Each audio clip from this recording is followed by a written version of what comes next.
welcome everybody to this evening's Grace session. The session entitled tonight is Social Media and Climate, Before the Bird Became Extinct, Reflections on Social Media and Eco-Activism. And I would like to give a warm welcome to Dr. James Miller. Dr. James Miller is a novelist and senior lecturer in creative writing and English literature. Since 2018, he's been the course leader for the MA as well as the MFA program, creative writing.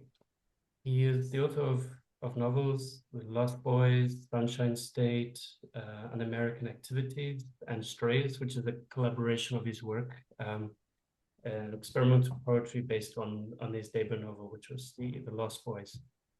He's also written numerous short stories, articles, essays, which have been published in various journals, websites, and anthologies. James Miller has a PhD in American literature from King's College, London, on the African-American author, James Baldwin, and the connection of the work of James Baldwin's work to civil rights and post-colonial discourse. He is also a founding member of Writers' Rebellion, which is, for those of you who are not familiar with it, a collection of writers who publish work about the climate and ecological emergency. And he organizes literary events that are also nonviolent direct actions with Extinction Rebellion. And I'd like to welcome again James Miller. Thank you for being with us this evening. Thank you, Ryan. Thank you so much for inviting me. Ryan is an old student of mine from many years ago, so it's great to kind of connect again. Yeah, thank you for having me. I'm going to essentially read a slightly sort of shortened version of kind of quite a long paper that I wrote last year, actually, in an attempt to kind of digest and I suppose sort of synthesize and understand certain experiences. I guess drawing on my experience of kind of running social media, particularly Twitter, for Extinction Rebellion. And in this paper, what I'm going to do really is discuss how far sort of social media was effective in terms of kind of amplifying and communicating both our actions and the kind of climate emergency. And I'm also going to attempt, I suppose, to sort of contextualize it a little bit, particularly in terms of sort of Elon Musk taking over Twitter. And in relation to this, I'm going to draw on sort of the concept of enshittification from Cory Doctorow, and also Rem Koolhaas's concept of junk space, to draw an analogy between the destruction of the natural world and the degradation of the internet, as I see both of them sort of turn from places of value into sort of junk spaces. So yes, I'm going to be kind of reading, but I will try and yes, and there'll be a couple of clips as well to show, to kind of illustrate a couple of my points. So, by way of an introduction to sort of start us off, well, a few years ago, an idea began to sort of circulate on some of the more obscure corners of the internet. And proponents of this idea argued that much of the content and many online interactions were not real, but were produced by AI and bots, and that this had transformed the internet from a space of freedom and human expression into one dominated by algorithms and given over mostly to advertisements or kind of manipulations of ideas and ideology. Proponents of this idea claim that the internet is now dead and that much of the content that we consume is fake or manipulated. Now, and this is a theory that kind of, I think it first emerged on like Reddit or 4chan. It kind of like sort of came out from some of the very sort of darkest recesses of the internet. And clearly much of this theory is just a kind of a wild conspiracy. And it was also sort of way ahead of its time. This came out sort of many years before the whole kind of explosion of sort of AI content anyway. So although we need to treat this theory with, with considerable skepticism, it is also true that we have seen, to quote, foreign nations influencing elections by manipulating advertising algorithms on social media in order to push specific candidates. And it's also true that the amount of argumentative bots on social media and kind of AI-generated content has expanded exponentially. And I'm surely not alone as I scroll the feeds and feeling that these platforms have declined, or to cite Cory Doctorow, that they have become enshittified, which is an amusing kind of technical term. And to quote, he says, "We're all living through a great enshittening in which the services that matter to us, that we rely on, are turning into giant piles of shit." It's frustrating, it's demoralizing, it's even terrifying. And I would sort of argue that this enshittification extends out of the sort of social media platforms and into the wider kind of social discourse that kind of surrounds us. And I'm also surely not alone in noting the sinister relation between the turmoil of recent years and the rise of these platforms as a dominant force in our cultural and political discourse. Our politics has become increasingly extreme and unpredictable, our social reality more atomized and divided, and our culture more inadequate and incapable of articulating the world that shapes it. A degradation of the social and the political, matched only by the escalating destruction of our natural environment.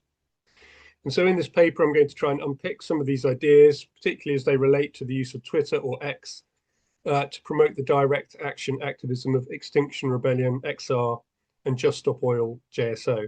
And I'm going to assume that you're reasonably familiar with these groups, but in short, they used acts of kind of disruptive non-violent action to draw attention to the urgency of the climate crisis.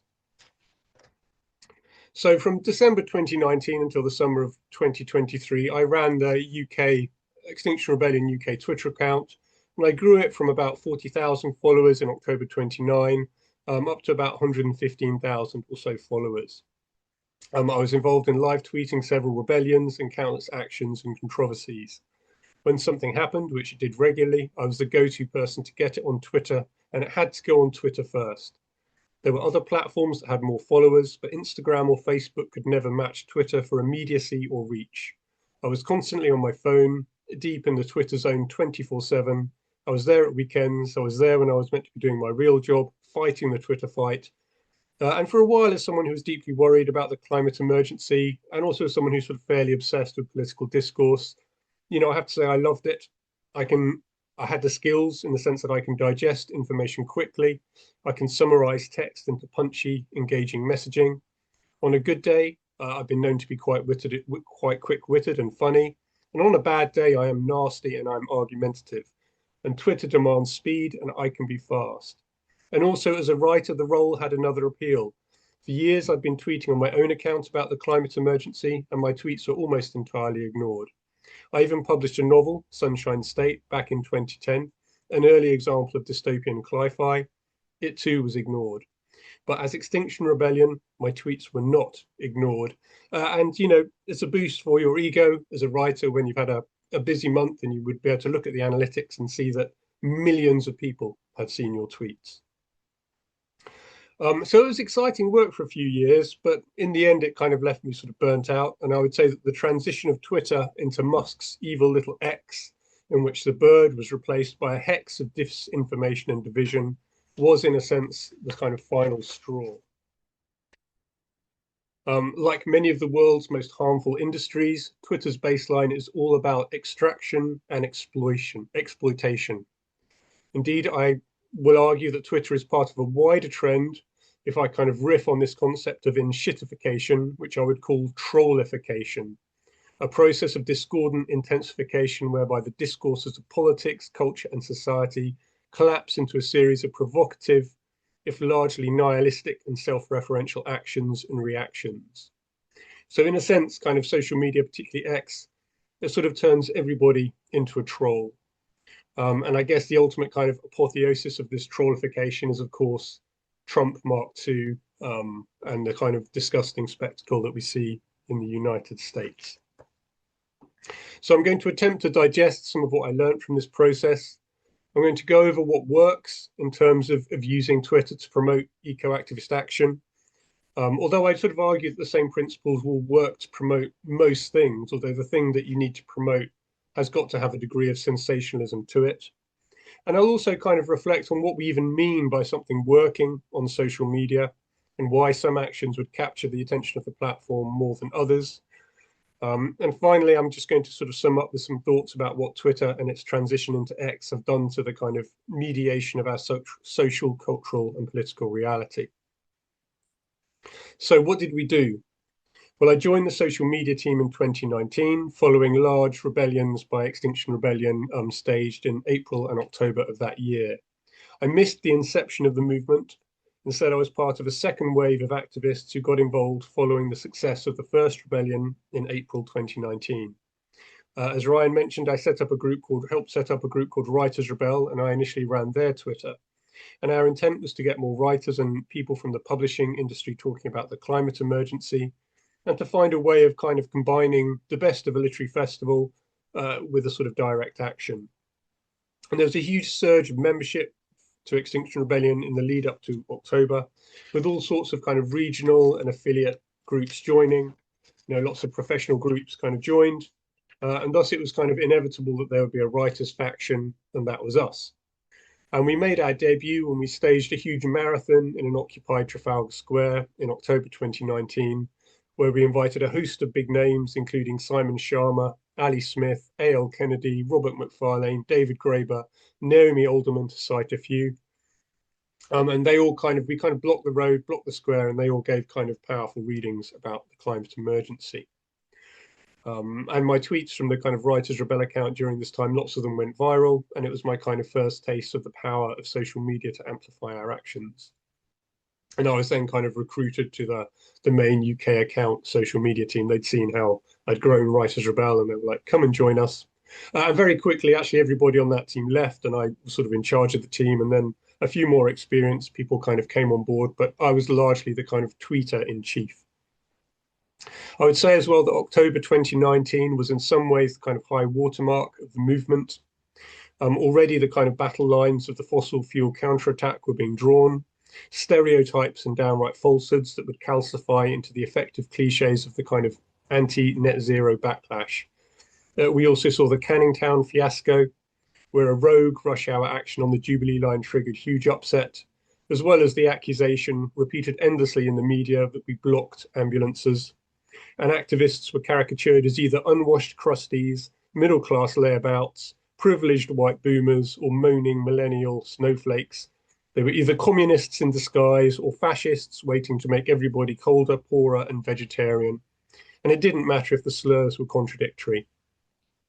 And over the next couple of years, I saw how these lines were kind of amplified and recycled, particularly by kind of news outlets such as GB News, Talk TV, Daily Mail, etc., etc. But what really kind of knocked the movement off track was, of course, COVID. To kind of quote one of the founders, Extinction Rebellion was set up quite unlike anything that existed in the last couple of decades. Previously, most activism was what people call professional, small groups weighted towards younger people, weighted towards men, towards white people doing high-risk stunts. XR was set up to allow mass participation by children, old people, disabled people, all doing relatively low-level things. The pandemic forced us back into doing small, professionalized stunts because that was what you could do in a social distancing setup.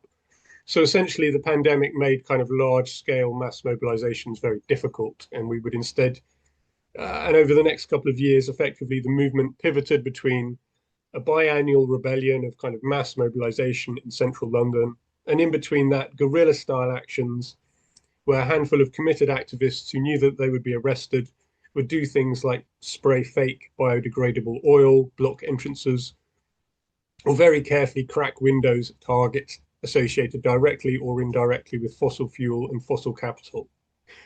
These spicy actions, as they were called, would always provoke howls of outrage, a chorus of lock them up in our mentions, which in a sense was ironic as the whole point was to get arrested and take the case to court for a full hearing.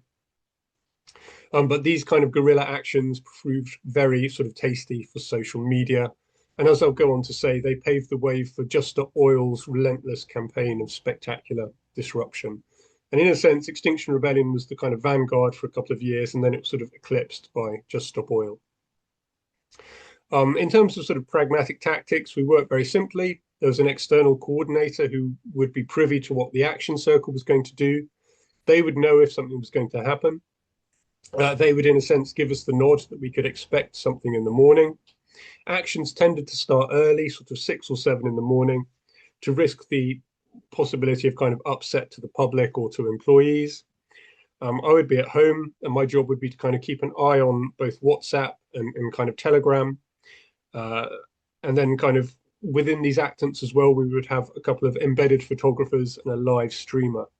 And basically, once they had some good pictures, they would pop that into the Telegram. I would also have a kind of press release to hand. And so I would, once it had kind of happened, once we had a juicy bit of footage, I would put it out on Twitter first. I'd then follow it up with a secondary tweet with a link to the press release. And then over the day, I would post pre-recorded videos in which the actants would explain their reasons. And we would also kind of circulate any further media that we were able to generate from the action. Then it would simply be a case of kind of monitoring the feed and the response. And you never knew what would happen. On the right day, an action could become a trending topic. But likewise, some actions would almost, they'd fall flat. They would gain almost no interest whatsoever. And again, due to the kind of weird parallel world of social media, sometimes an action would be huge on Twitter, but would gain zero traction with mainstream media. The exception being our sort of ever reliable foes, GB News and Talk TV, with whom I would say groups like XR and then JSO actually exist in a kind of curious state of mutual dependency. They would always be counted on to amplify our actions, and they kind of love to hate us, if you see what I mean. They also kind of needed us to do these stunts because it gave them the kind of sensationalist content that they were looking for. It seems as well that the pandemic also accelerated the breakdown of what we might call kind of consensual reality, proliferating conspiracy theories, and undermining trust in scientific authority to create what Naomi Klein has called a mirror world of alternative facts, one that folded the climate movement into an alternative narrative, a narrative in which XR was not an activist group campaigning against a government busy reneging on its climate commitments, but part of a Soros-funded conspiracy to crush individual liberty. And while some in the movement had sympathy with anti-lockdown sentiments, commitment to kind of center on the science, always meant that we would never be able to kind of connect with those who would cast medical and scientific authority as hostile. The world, we could see, was becoming more deranged by the day, and Twitter, while offering immersive and unmediated access to what is happening, was like a kind of a funhouse mirror, distorting, twisting, shrinking, and exaggerating external reality, amplifying some voices, silencing others. The result would be a kind of discourse of confusion and an attitude of skepticism and suspicion towards everything, especially established authorities. Twitter would place statements of scientific fact from reputable organizations and authorities alongside statements of fantasy from charismatic commentators, the latter inevitably undermining the former. And thus, as sort of social forces struggled to regroup through the pandemic, we saw fossil capital continue to do its thing, from funding think tanks from funding think tanks to legitimate climate skeptic and denialist narratives, whilst continuing to make billions in profit from drilling. And after the pandemic, as we saw, there was no Green New Deal, no Build Back Better, and no nature restoring itself. Instead, simply more of the same, but worse. So in a sense, kind of the pandemic, I think it sort of accelerated numerous kind of processes within our culture, both in terms of our dependence on sort of social media and our kind of skepticism towards kind of received authority, particularly as we sort of saw the received authority notably kind of failing to manage the pandemic and offering all sorts of kind of contradictory advice about it as well. So what works on Twitter, or what worked? So Twitter is ultimately a reactive medium. It is fast and hot. It is all about timing. It is also a triggering medium. It doesn't respond to reason, it responds to emotion. The stronger the emotional reaction produced by the tweet, the greater the engagement. The algorithms are geared to disseminate emotionally provocative material. And we can break this down into practical steps. First, time. If a tweet is to get traction, then you need to tweet first thing in the morning between sort of 7 and 9 a.m. Why?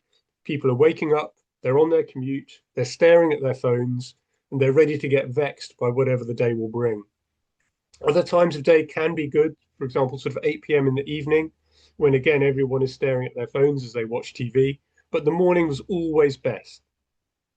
And in a sense, Twitter was its own kind of reality and its own mass consciousness.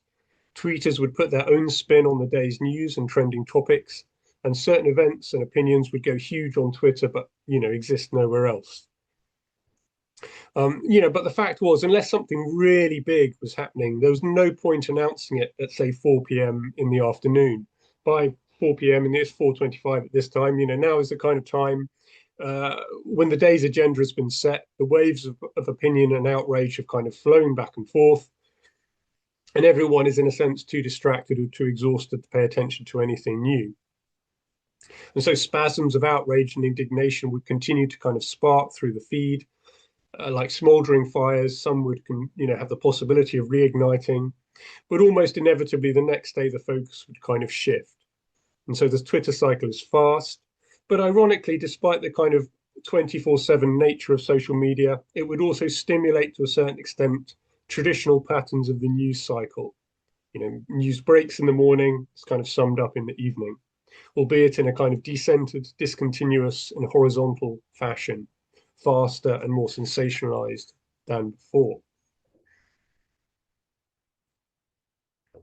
So after timing, the second thing would be what we might call triggering tweets. And this is crucial.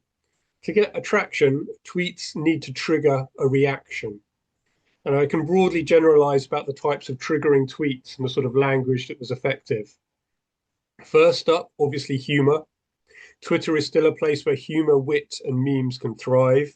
Everyone loves a good joke or a sarcastic quote tweet. Second, are the something really good or something really bad has happened to me type tweets, because there is nothing quite like individual success or failure, triumph or tragedy to attract attention. Third, the outrageous or offensive opinion, especially the accidental breach of manners or the kind of unintended revelation of a prejudice. Always very triggering and would inevitably, lead to a pile-on and a kind of a cancellation. That was one, however, that we would sort of seek to avoid. The ones that we like best were action tweets, especially if they foreground violence of some form.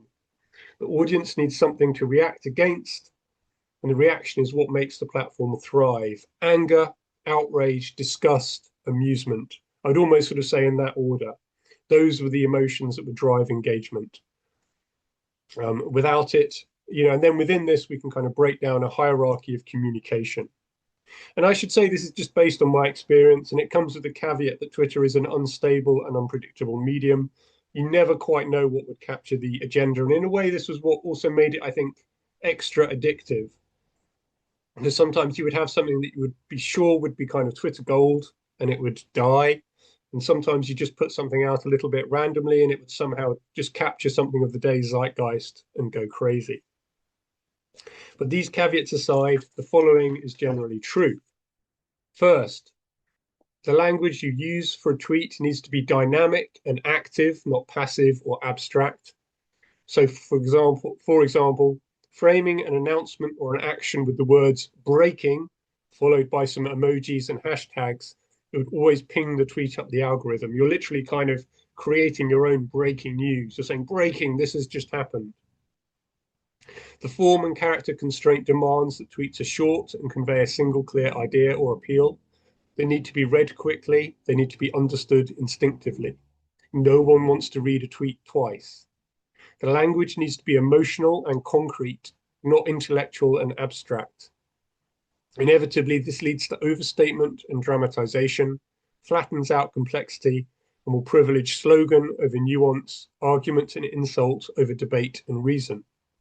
This is why Trump was so effective on Twitter, and why the medium seems to have a built-in inclination towards extreme opinions. And as we know, since Musk bought the platform, he removed the character limit for blue ticks as subscribers. And whilst there's obviously advantages in having longer messages, I wonder, did anyone ever read those kind of Twitter posts that seem to turn almost into Substacks? And again, I would see this as sort of part of the kind of enshittification of the platform as they all begin to kind of blur and merge and kind of confuse their USPs in an attempt to kind of gain market dominance. Within this framework of dynamic language and simple action-directed emotive appeal, we can add a few amplifiers. A tweet with a picture will always do better than a purely textual tweet. And if the picture can be replaced by a short clip of about 30 seconds, better still. If the picture of the clip shows violence, better still. Now, violence is an open term here, and I'm interpreting it as any form of action that has a disruptive impact or outcome, such as someone locked on, someone blocking a road, someone spraying a building, or simply in the act of getting arrested. If the person in the picture or the clip carrying out the action is a woman, all the better. If they are a woman expressing emotion, crying perhaps as they talk about their fears for their children's future, better still. Twitter is a magnet for misogyny, so anything centered around women doing things or expressing emotion would attract more attention. Of course, much of that attention would be bad, but in the attention economy, good or bad, it doesn't matter. All that mattered was likes and comments, retweets and quote tweets. And to quote Richard Seymour on his book about Twitter, The Twittering Machine, the platforms by their nature are magnetically drawn to drama, whether political or personal. And this was also an example whereby the kind of logic of the form contradicted the ethos of the movement in many ways. And those of us in the social media team, I would have to say our hearts grew kind of cold and cynical as we posted material that we knew would attract trolls as much as sympathizers. There's no point really caring about people in the pictures. They were going to get abused perhaps, but we would have to do it. It was all about fanning the flames, getting as much sensation as possible. I will show you a couple of examples. I will show you in a second a tweet from the September 2020 rebellion of 92-year-old activist John Lyons getting arrested. This tweet garnered over 3,000 retweets and 6,000 likes, several million views in total. And when I show the tweet, I think you'll see why it was sort of tweet that was inevitably going to go viral. So I'll attempt to share my screen. There may be a bit of embarrassing faffing. Here we go. So, yep, John Lyons, 92, being arrested in Parliament Square. John, thank you for much everything you're doing. So, John, thank you. Can we know which station? Come out of the way, please. Can you move out of the way, please? Come out of the way, please. So, yeah. Let's see which station you're going to, John. Keep going to the next one. Right, can you all move out of the way? Excuse me. John, would you like to say anything? John, would you like to say anything? The gentleman is under caution.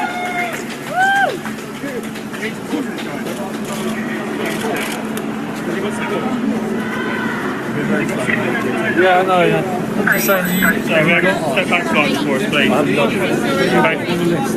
Sir, can we just step back for us? I'm stepping back. Just this way. I'm stepping back. This way for us, please. I'm stepping back. I can't step back. Just stepping into my colleague there, sorry. I'm stepping back.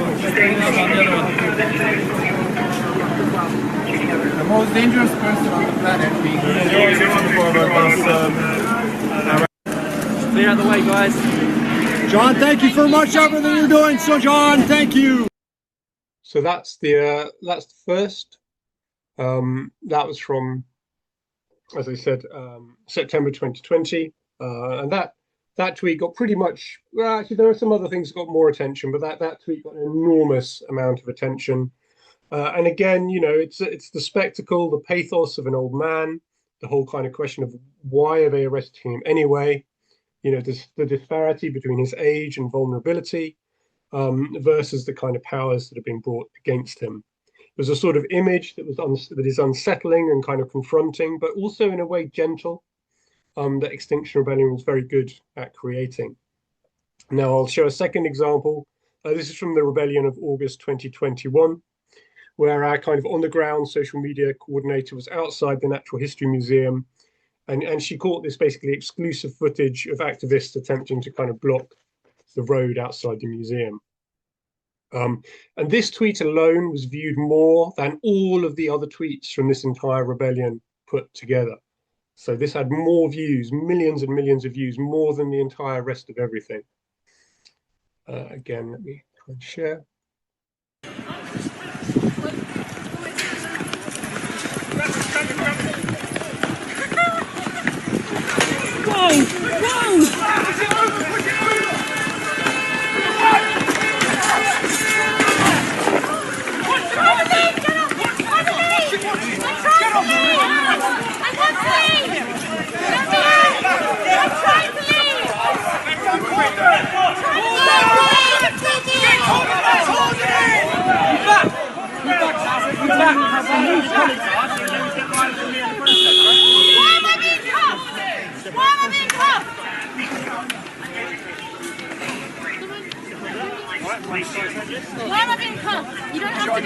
under arrest. Move to the side. Move to the side. So that one, it actually goes on for a bit, but most people would only really watch that bit. Again, we knew that tweet would be dynamite because it's the perfect kind of triggering mechanism. If you're sympathetic to the movement, you sympathize with the protesters being arrested and you see evidence of kind of high-handed police behavior. If you're hostile to the movement, you also love that tweet because it shows the activists getting arrested. And indeed, even the Metropolitan Police retweeted and kind of quote tweeted our tweet, sort of saying, "Job well done, guys," you know. So literally everybody had an opinion on that tweet. So that's a couple of examples of the types of sort of, I guess, kind of triggering, action-packed kind of social media content that would really kind of cut through and have an impact. Now, what does not work? And in a way, what doesn't work is quite depressing. So a reasoned tweet with graphs, statistics, and scientific research demonstrating the existence of the climate crisis does not work. They should, but they don't. They don't work if they came from Extinction Rebellion, but nor would they work if they came from the UN, the Met Office, NASA, the IPCC, top climate scientists, or any number of respected scientific and environmental organizations. And whenever we did tweet this sort of information, denialists and skeptics would respond with their own graphs, their own research, and whataboutery. Having the correct information was of limited use. The key really was to try and find creative and engaging ways of communicating it. But even then, success is limited. And I think it perhaps speaks to a wider question around the psychology of denial, which is that people know, they just don't want to know. What I also like to call weather porn tweets, weather porn, kind of footage of catastrophic floods, terrifying fires, those sorts of tweets would also do very well, but in a sense, they're action tweets. And even sort of undisputable evidence of accelerating global heat, crop failure, whole cities being consumed by pools of smoke wouldn't convince the more entrenched opinions. You know, so the floods are caused by blocked drains. Huge forest fires are started by activists, eco-activists themselves. There's be one kind of very popular line of thought. So in a sense, what Twitter does is it extracts outrage. It takes something, even something that seems self-evident, and would break it into contradictory and oppositional responses. So even consensual reality itself would be extracted, fragmented, commodified, argued over, and advertised back to us as a series of spectacular, emotionally triggering events. And so certainly on Twitter, there's no consensus, merely the amplification of doubt, outrage, and ambiguity. You know, and finally, one needs to be conscious of how far the algorithm would mediate content anyway. As our account was obviously focused on climate, we would see a lot of tweets about climate change skeptics, whose interests invariably also include support for Trump, Brexit, Farage, and general kind of far-right culture war concerns, might have a feed entirely dominated by climate skeptic voices. Millions of other people may never see a single mention of the climate emergency on their feed at all, unless we were able to create an action, you know, a media spectacle so big that it would kind of break through and even the detached public would notice.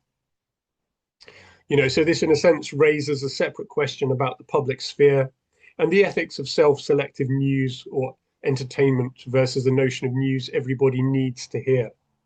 If the climate emergency is an existential threat evidenced by scientific fact, it shouldn't really simply be an interest or a consumer choice amongst kind of algorithmic selections. Anyway, I've also been sort of talking about what works, but what do we mean? What do we mean when we say this tweet works? What do we mean by works? Well, I'm going to show another kind of example, but I will open it with another small anecdote. It's the morning of October the 14th. It's 2022. And as usual, I would be scrolling Twitter. Extinction Rebellion had a large action planned outside Downing Street in the afternoon, in which people were intending to burn their energy bills in protest at the grotesque profits posted by fossil fuel corporations, as part of a kind of campaign that was intended to link the cost of living crisis to our fossil fuel dependence. And then this tweet appeared in my feed, and very shortly after, basically in everybody's feed in the world. And you've probably seen this, but I will show you just in case you haven't.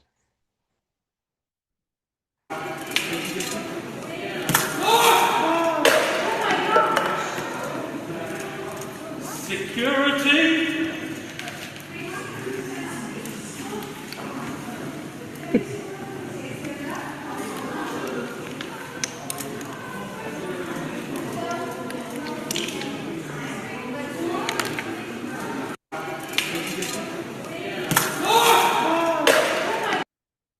So that tweet, that action, then kind of entirely dominated the news agenda.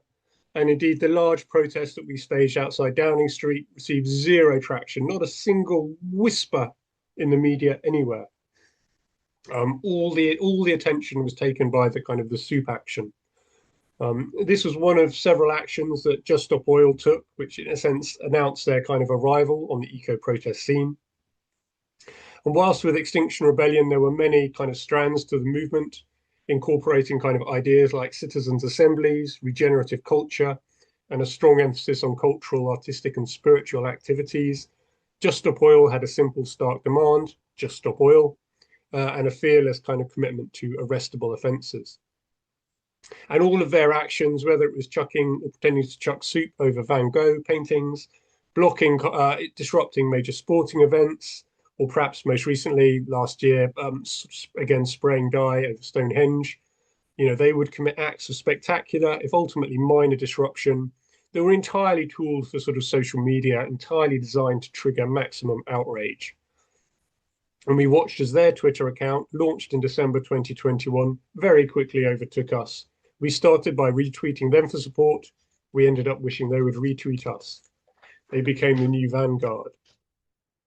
But again, very quickly, everything would fall into a familiar pattern. And we can take the example last year when Just Stop Oil sprayed Stonehenge on the eve of the summer solstice. There would be the initial wave of shock horror, cries of, they've gone too far this time, from liberal commentators who would solemnly declare, I support your aims, but not your tactics, or variations on the theme of, this is the sort of thing that alienates people who would support you. And then once it became hard to argue that the action had caused any real harm, for example, spraying stones that have endured for thousands of years with water-soluble cornstarch, a secondary outrage trigger would be found. In that case, it was possible damage to rare lichen on the stones. These were kind of distractions or whataboutism, symptomatic of the deeper denial practiced by society at large. And in fact, I would argue that the real upset was caused by Just Stop Oil drawing attention to the climate emergency in the first place. After all, this is traumatic knowledge, and it's something that our society, with its emphasis on economic growth, consumption, and technology, would rather suppress than acknowledge. So by making these actions impossible to ignore, Just Stop Oil would remind us that everything is not okay.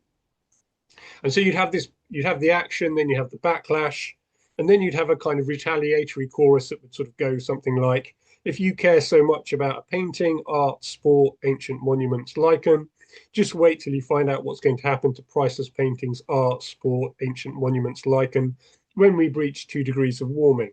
Where's the real outrage at the climate emergency? And so you have this kind of circular sort of argument that would go back and forth. But I suppose now, and you know, if we sort of take a minute and look at the pattern of these actions, in a sense, what has changed? And I had some kind of paragraphs here because this was written just before the new Labour government kind of took power, where I'm tentatively optimistic. I would kind of chuck all that optimism in the bin now, and sort of simply say that the new government has simply intensified the anti-protest laws that the previous government brought in. The girls, for example, that you saw throwing soup on the Van Gogh paintings were sentenced to jail for several years, despite the fact that they caused no damage to the painting. The founder of Extinction Rebellion and then Just Stop Oil, Roger Hallam, was sentenced to 5 years in prison for organising a Zoom call. And perhaps as the most pessimistic kind of articulation of this kind of crushing of kind of protest, you know, the Labour government went even further than the crazy Conservative government did beforehand. I mean, we had Priti Patel and we had Suella Braverman as Home Secretaries under the Conservative government, 2 barking mad authoritarian, incompetent Home Secretaries who absolutely tried to increase the laws to kind of make these sorts of actions difficult. But the Labour government went even further in its proscription of another group, Palestine Action, and now making it kind of illegal with illegal and in fact chargeable as a terrorist for anyone to express support for that group. And now kind of where this sort of activism sort of sits is you now actually have many of the kind of veterans of Extinction Rebellion and some of these other groups now taking part in protests where they hold up signs saying, I oppose genocide, I support Palestine action, and being kind of mass arrested. And again, we see in the kind of new accounts that are following this kind of struggle, similar kind of troubling footage of old people, teachers, vicars, veterans, blind people, people who've otherwise led lives of kind of blameless respectability being arrested and charged with terrorism for holding up these signs. Anyway, with that to one side, I think it should also be kind of clear now that a tweet that works, that has this kind of impact, is not necessarily a tweet that generates approval or support. It doesn't win any arguments about the gravity of the climate crisis, and nor does it necessarily persuade people to join the movement. Meaningful acts of persuasion and conversion demand more than 240 odd characters on a toxic platform. They require dialogue and recognition. A tweet that works is simply a tweet that gets people's attention and creates a shitstorm. Roger Hallam spoke of how the most violent expressions of denial are a final stage before the denier's defenses crumble. But even as polls consistently show a good percentage of the population are very worried about climate, it seems very unlikely that we will see a critical mass of supporters willing to risk jail time through direct action anytime soon. And indeed, the kind of draconian anti-protest laws that we now see in the UK means that almost anyone can be arrested for doing anything. And that also you will face much graver charges. Those people we saw getting arrested before were being arrested under older kind of protest laws where they could expect, you know, a fine, possibly a criminal record, but certainly you wouldn't expect to go to jail. Now you can expect to go to jail. So obviously this has also had a very cooling effect on kind of the possibility of mass mobilization. You know, but you might say, well, why not have a good, just law-abiding, approved kind of march? You know, what of more inclusive, mainstream, legal, lawful actions which are designed for participatory mobilization rather than social media outrage? So, for example, in 2023, Extinction Rebellion held the big one, which was actually the largest eco-protest in British history, with an estimated 100,000 people gathering around Parliament over a single weekend. And in 2024, we saw Restore Nature Now, a beautiful, uplifting march of at least 60,000 people from 300 environmental groups, with mainstream nature charities such as the RSPB, the National Trust, and other very staid kind of charities standing alongside Just Stop Oil, Extinction Rebellion, Fossil Free London, and radical groups. There was no disruptive action, there were no stunts, there were no arrests, no issues, and you've guessed it, no media coverage. In a sense, you know, mainstream and social media converge. The attention economy demands, the attention economy demands activists commit transgressions to then condemn them, initiating the predictable to and fro of outrage and reaction I tried to chart above. And while a lawful march will invariably incite a certain amount of trolling, a lawful march is easy to ignore and hard to represent on social media. It has no clear heroes or villains, no focal points or defining moments to trigger engagement, just thousands of decent, ordinary people coming together. Important, vital for a movement to build and grow, but from the point of view of social media, boring. And now just a couple of sort of comments to sort of try and bring things up into the more recent era. In 2023, Elon Musk purchased Twitter for some 44 billion and rebranded the platform as X, disrupting it with a raft of ill-conceived changes. Soon after Musk took over, we noticed that climate denialist tweets started to dominate trending topics. Climate scam became a top trending hashtag, a process aided by Musk himself, whose own climate skepticism is well documented. And with this came a surge in trolling. It was almost as if a kind of a troll dam had burst, and the whole feed would just be flooded and flooded and flooded with trolls, bot or human. It was impossible to tell. And indeed, familiar follows, friends and old allies were sort of lost in the deluge. And kind of subscriber blue tick accounts would always be kind of promoted in the feed. And likewise, the feed would cease to be chronological, but would be ordered according to its own kind of infernal algorithmic logic based around trigger, traction, and trend. And it had a kind of compulsive, if overwhelming, kind of effect. Events are asynchronous, disconnected, and decontextualized. Moments tragic and comic, personal and world historical would sit in uneasy juxtaposition. Everything became what Anton Jaeger dubbed hyper-political, suffused with the dry tinder of ideological conflict and yet static. The result is exhausting. To quote Anna Kornblue, everything flickers, good or bad, relatable or hateable. The grey falls away. Tension and contradiction are excluded. Only opposition remains. So we're scissored into love or hate, yes or no.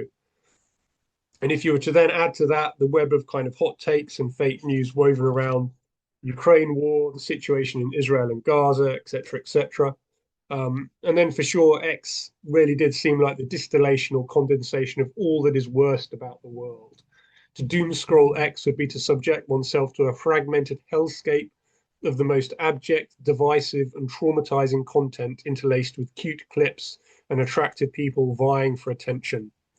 Trivial and funny observations sit in nightmarish juxtaposition to images of dead Palestinian children or snuff videos of soldiers being bombed by drones in Ukraine. Whatever free speech libertarian dreams Musk may have had, X now represents the most debased form of the public sphere, the sick id of a sick society.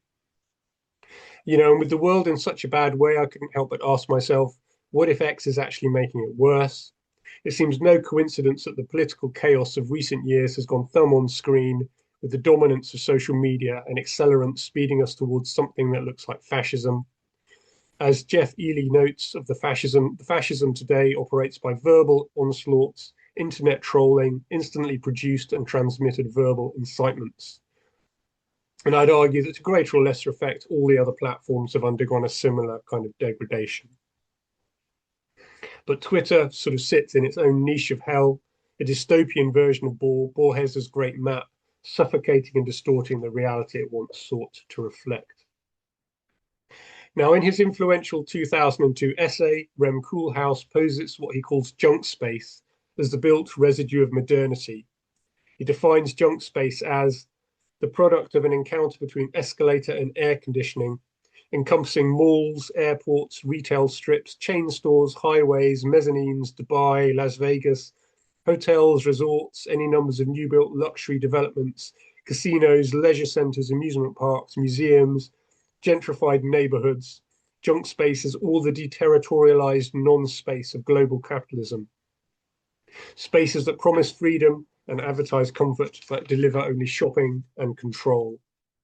Written just before the advent of these platforms, I would interpret Koolhaas's essay as a prescient description of the experience and effect of social media on discourse.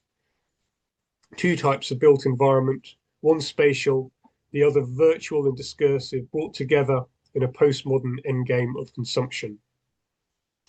To give another definition of junk space, Koolhaas writes that it is a Bermuda Triangle of concepts, a petri dish of the abandoned. It cancels distinctions, undermines resolve, confuses intention with realization. It replaces hierarchy with accumulation, composition with addition. More and more is more. Junk space is overripe and undernourishing at the same time, a colossal security blanket that covers the earth in a stranglehold of seduction. Junk space is like being condemned to a perpetual jacuzzi with millions of your best friends, a fuzzy empire of blur that fuses high and low, public and private, straight and bent, bloated and starved, to offer a seamless patchwork of the permanently disjointed. And I would suggest that also works as a perfect kind of description for sort of social media as well, a seamless patchwork of the permanently distorted. And I'd say that what this brings is neither freedom nor self-expression, but coercion and surveillance, internal as well as external. And the result is a mixture of normalization and cancellation. We drift, fundamentally passive, we browse, engaging or ignoring in a shallow, solipsistic attitude marked by repetition, forgetting, and an indulgence of desires, rather like walking through a mall or a supermarket, but tempted by images rather than actual commodities. We continue to consume, to style ourselves literally and figuratively through countless minor ideological adjustments, the big other internalized now as an audience of everybody watching all the time. To quote Richard Seymour again, we should begin to take seriously the possibility that something about the social industry is either incipiently fascistic or particularly conducive to incipient fascism.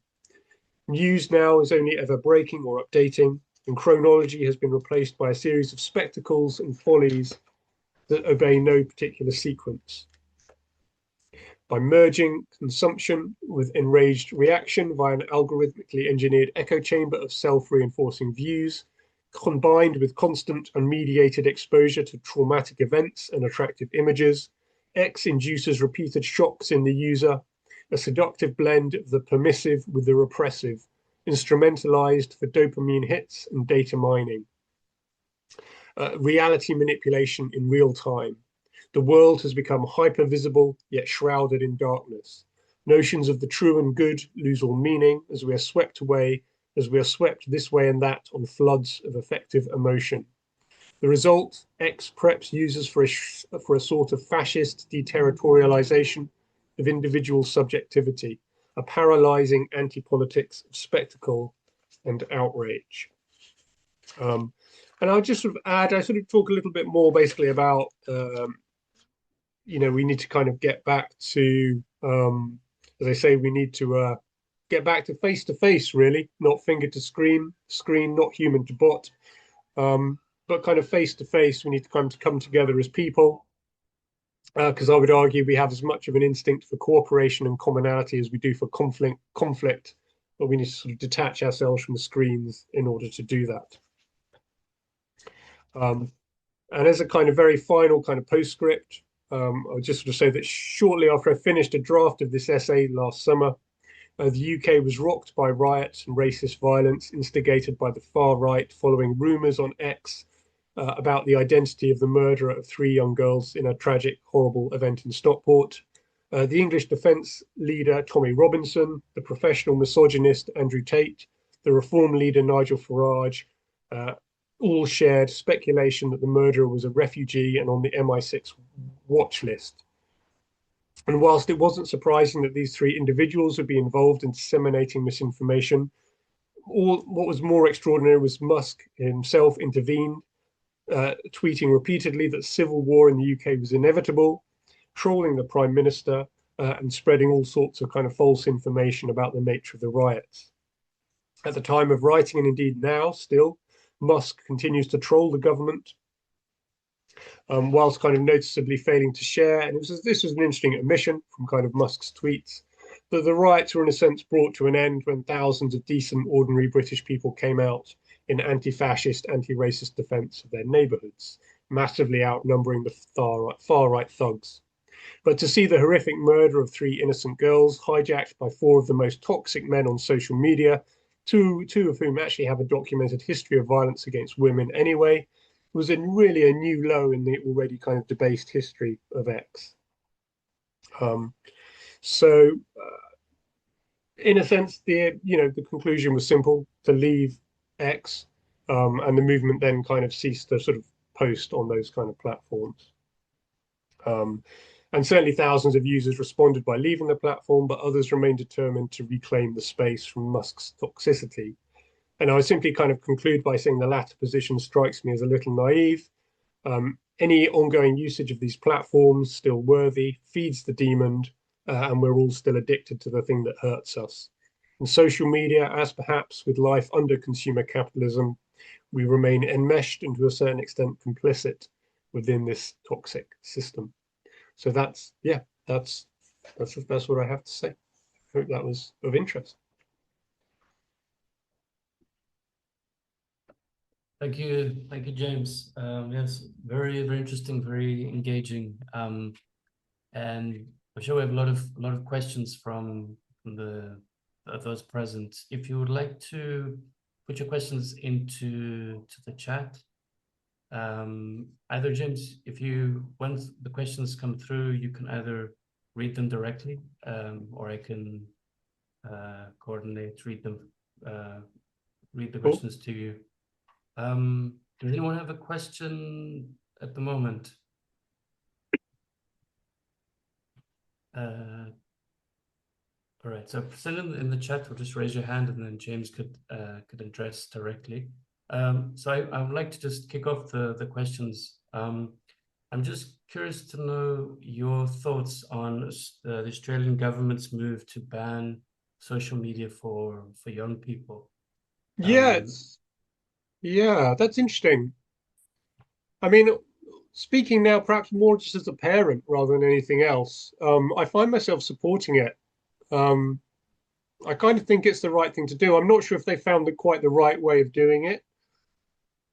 And after all, I mean, it's a difficult one because as a teenager, if they're going to ban something, you're going to be even keener to look at it, aren't you? That's the nature of being a teenager. Yeah. But I do think that governments actually have a duty. I mean, I think part of the problem that we're in right now is that governments have allowed their own sovereignty to be heavily eroded by kind of social media, tech kind of companies, which sort of have kind of bully and bribe their way into our lives. In a way, they need to kind of take a line against it, because none of these social media accounts, none of these social media companies really take many meaningful steps to, protect young users. And I sort of think it's like giving kids cigarettes and alcohol. It's like giving kids cigarettes, alcohol, and a knife. Like these are harmful things. And again, speaking really just in a completely different, with my kind of parent hat on now, I've seen people talking about how they opened, as an experiment, for example, kind of Instagram accounts saying that they're a 15-year-old girl. And then the sort of content that the algorithm selects for them, it'd be reel after reel of self-harm, suicide ideation, anorexia ideation, terrible, terrible kind of damaging content. And this is because the algorithms know it's a teenager and they're preying on those kind of vulnerabilities. So yes, I would say broadly speaking, I'm supportive of it. And really, I'm kind of, I sort of think that the British government, once Musk actively turned against them, and Musk funds Tommy Robinson, he funds that whole fascist movement. Perhaps they should have literally said, we're closing your account. No one in the UK will be able to see your account, Musk. We're sanctioning you. And possibly they should have just shut it down. I mean, there are questions of the kind of there are difficult questions, aren't there, between kind of individual expression, freedom of kind of information, and kind of protection. And they're tricky, but I feel that the balance has shifted, way too far into the kind of the court of the, they have too much kind of power and they're not, they're not using it responsibly, really. I think it's, I agree with you that we should get back to face to face, but I think that the way technology and the way social media has developed, it'll take a huge effort from those who can put controls in place. So I think all of us here, most of us here are teachers. We work in high schools, universities. So listening to how to create content, how to, for example, what to write in a tweet, what to write in X, or if you're using other platforms such as Instagram, for example. How do you encourage, young people, if you want them to use this very powerful platform, how do you encourage them to avoid those dangers that you spoke of, and also, to avoid the misinformation, and how to use it in a way that is educational and that's going to have a positive effect without the harm that you spoke of? What would you suggest? I mean, it's a tricky question. I'm not sure there is, to be honest. I'm actually not sure there is a way, because I think the nature of the platforms are hyper addictive. I think we're all, it all triggers kind of very primal kind of dopamine receptors in your brain. And we are all addicted, we're all addicted to these devices. I'm still addicted to my phone. I try and control myself with it, but every adult in every adult in the world with a phone, um, you know, is addicted to them. So I think we need to kind of just protect our children from that, as much Yeah. as possible, really. I almost think there is no kind of positive way around it. Or the parent needs to actually own and be the custodian of the account. But it's sort of more troubling too, because we know that, we know now with sort of Instagram and Meta, it's scraping everything for AI and taking our kind of, our sort of identities have been kind of taken for that too. So I certainly, I never post my children on social media. If I do put a picture of them, I hide their face with an emoji. Yeah. I just think it's yeah, I don't want my kids to be kind of identified or sort of visible on these platforms, really. Yeah. Mike, do you have a question if you'd like to ask her? And that's a good question about as a tool for organizing. And I would say that in the early days when we kind of kicked off, it was an excellent tool for organizing. Like it did work really well to kind of bring people to the movement and to kind of promote what you were doing, to kind of announce that something was happening, to kind of galvanize people, and also to just kind of create, I suppose, a sort of a brand image for the movement as well. It was very good for organizing, but I feel that it just sort of accelerated itself into this, as I said, this kind of trollification. And then after Musk kind of took over and sort of broke the whole pattern of it, it became kind of, I would say, kind of fairly useless, sort of positive kind of organizing. I mean, it's interesting to note that groups like Extinction Rebellion actually built itself up in a very traditional way. Extinction Rebellion organized a series of what it would call the talk, and it would sort of invite any member of the public to the talk who's concerned about the environment, and then somebody would simply explain using sort of science the gravity of the crisis, and then they would draw on well-documented civil rights sort of protest tactics on what can be done to try and address it. And those are very effective spaces for kind of mobilizing and kind of organizing people. So I think it had a useful kind of secondary function of kind of promoting and getting people there, but ultimately, and it's sort of sad we're just looking at each other on the screen here. Really, it kind of reminds me of the terrible days of COVID teaching. It's nice to have real people in a room. We have another question from Alex. James. So I've stopped looking at X. I have to say I've followed my own medicine, and I have to say like my general my general being in the world is much improved by no longer being obsessed with what's going on in X and all the extra things that X would give you to kind of worry about as well. Like it would just because it would kind of it's a rumor amplifier. And also one of the fascinating and addictive but kind of problematic things about it is you have people who maybe they're experts with insight, maybe they're on the ground somewhere, but them giving their kind of thoughts and opinions and things that are kind of completely outside of mainstream discourse. So you find something, oh, what about that? What about that? What about that? It's just great to get all of that out of your head. I think the government are still using it, but I think they should, yeah, I think they should take themselves off it as a kind of a protest, stop using it, walk away from it, let it kind of collapse as to what it is, as sort of a black hole of just horror, let it just consume itself. A question about during your time with Extinction Rebellion. There are those countries that are prevalent were prevalent on Twitter, but also X.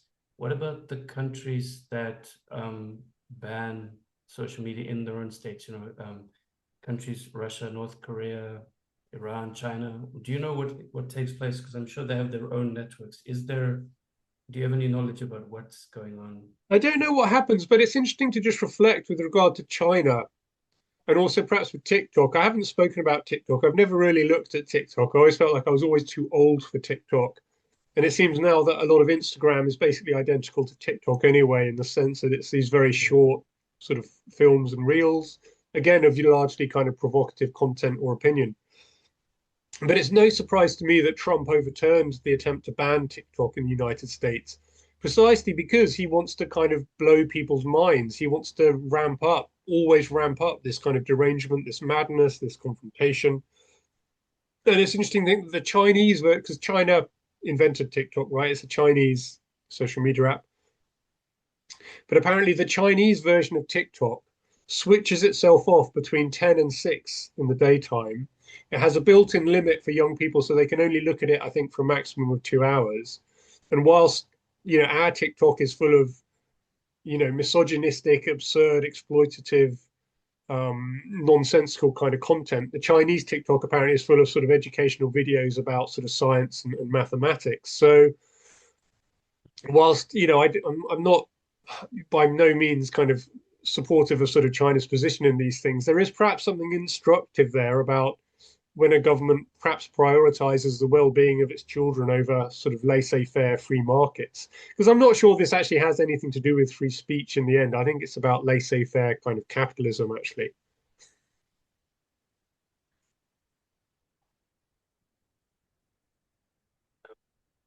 There's a question from Raul Pinto.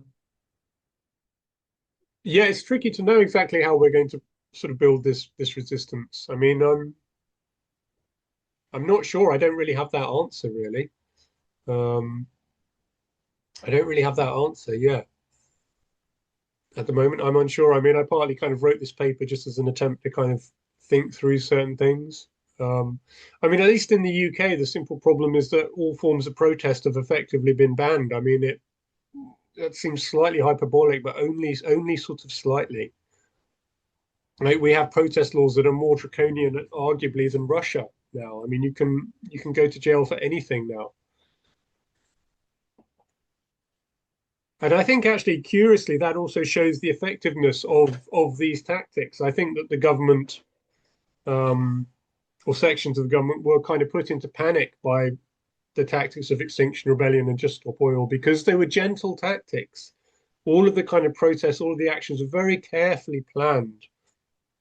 And indeed, we would tell the police in advance, this is what we're going to do. And everybody who would go to those protests would know if they were intending to get arrested or not. It was never intended that you do something kind of crazy and accidentally get arrested. There'd be a clear division between these are the people, for example, who are going to glue themselves to the road. They will be arrested. These people will support them. They're not here to be arrested. Everything would be carefully planned. Nobody was ever hurt. There was never kind of a moment of sort of violence. It was all very, very gentle. And again, a lot of the people who made themselves arrestable were very, very respectable people who'd never broken the law before in their life, just concerned citizens.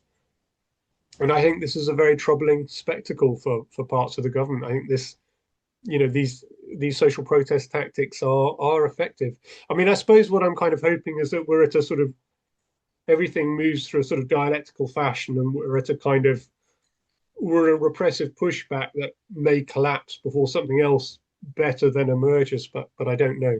I don't know. I'm curious about the current status of Writers Rebel. Are you still involved? Are there still a lot of I would say that writers? we're no longer really active. We're still a couple of us are still keeping the blog going. We may reborn, but I would say that kind of Extinction Rebellion, it's had its moment. Like the movement has had its moment. The Gaza crisis is now a new kind of lightning rod that a lot of the activists have now been kind of sucked into that situation.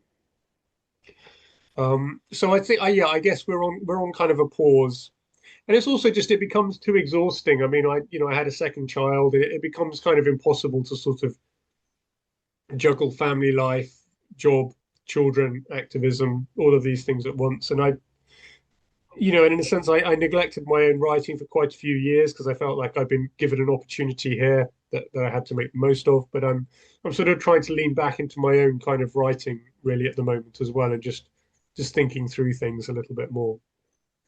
Um, I don't know how much you can tell us about what you're writing at the moment, but do you think it'll be connected to Cli-Fi, some connected? Well, what I'm writing now is more about it's charting a similar kind of process of, like, I think, destruction and degradation, but this time I'm talking about it within the context of higher education itself.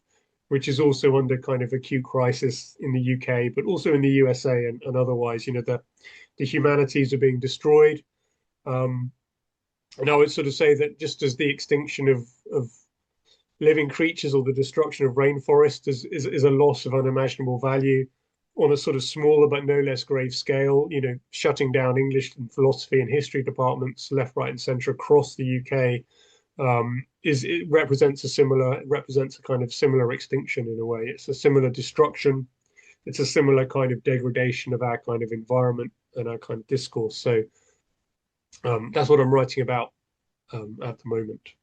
But the environment is never far from my concerns.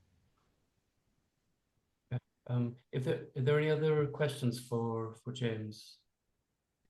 If not, okay. I'd like to thank you again, James Miller, for joining us. It's been very stark and troubling, but also enlightening this discussion. And yeah, it's helps us to go forward to think about what to look out for, what to be careful of, especially with with our children, the next generation, but also ourselves. So thank you very much. Well, thank you so much for having me. The next talk is going to be on the 16th of January. Is that correct, Daniela? I think it's the 15th. 15th, all right. 15th, yes. I'm just gonna share 15th. the link. Okay, thank you everyone, and wish you all a very happy Christmas and a